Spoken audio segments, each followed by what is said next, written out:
Hello everyone, and welcome back to my channel.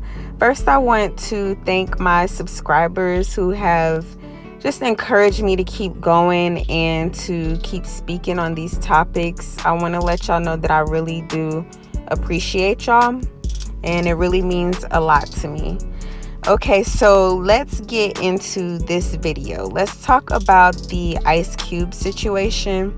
Ice Cube, for those of y'all who don't know, he is a rapper and an actor, and he put out a lot of controversial music back in the late 80s and throughout the 90s, and he also played in the movie Friday. I really feel weird explaining this because I feel like most of my viewers already know who Ice Cube is because most of y'all here are probably black, but I just thought I would put it out there just in case.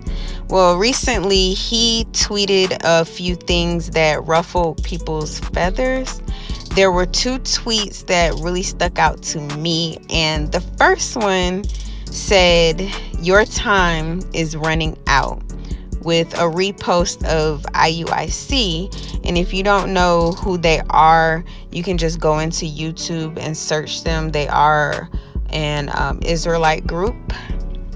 But it says, "You are absolutely correct. We are God's chosen people, and Jesus is black."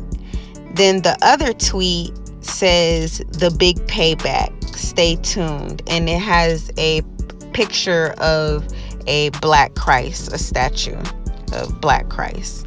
So of course, pink people got mad at him and started tweeting that he was racist and that he was anti-Semitic, blah blah blah.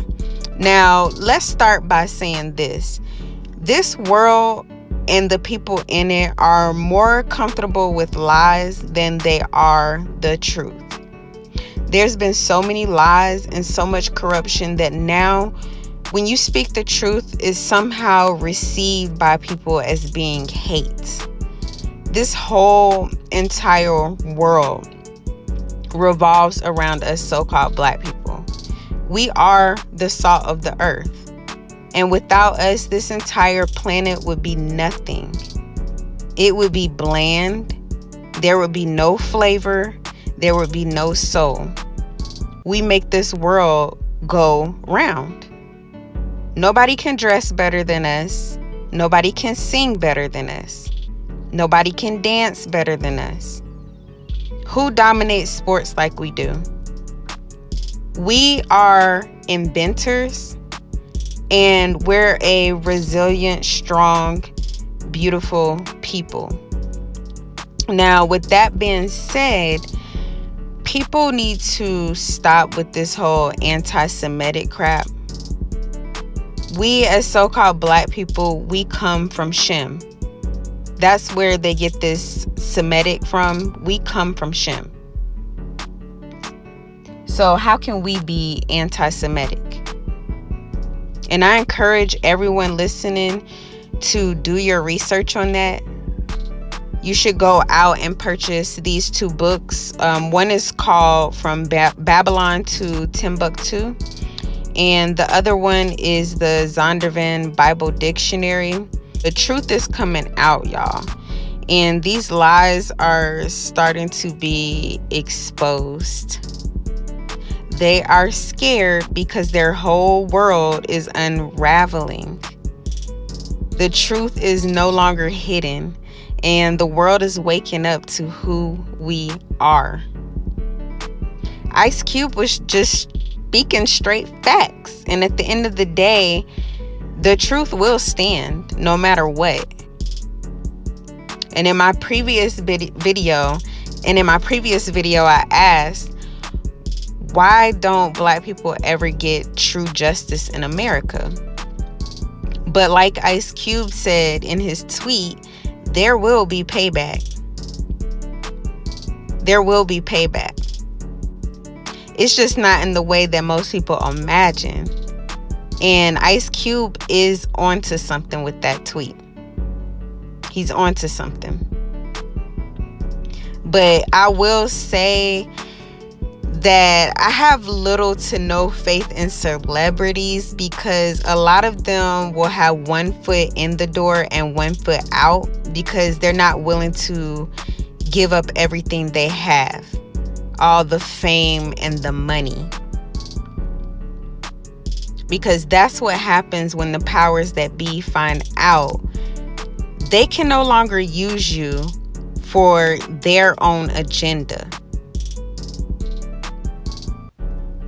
If Ice Cube was talking about killing his own people, pushing drugs in our communities, if he was like Future, or I don't know the rappers these days, they would be fine with that. But they have a problem with him coming out and speaking truth. But you know, we'll see. I just truly hope that Ice Cube continues to seek and spread the truth. So let me know what y'all think about this, and I will catch y'all next time. I think everybody should feel encouraged, remain encouraged. I think everybody should feel encouraged. I think everybody should feel encouraged, remain encouraged. Because I feel like this is the one of the greatest, most significant times, you know. And in the Bible, it said 400 years it said people will be in bondage in a country that you would be strangers in for 400 years. And this is 401. 1619. That's when slavery started. 1619. So here we are in 2020 and all this going on. I happen to be like, you know, I feel like this is ordained, you know what I mean? I think it's the fulfillment of a prophecy. And everybody's saying, yo, we're at war and we're unprepared. We don't have the ammunition. We don't have the preparation. We don't have the strategy. We don't have the leadership. We don't have the, hey, bruh, God only gonna fight with one of us. God will only fight with one side of this. And if it's and if he fight with us, and guess what?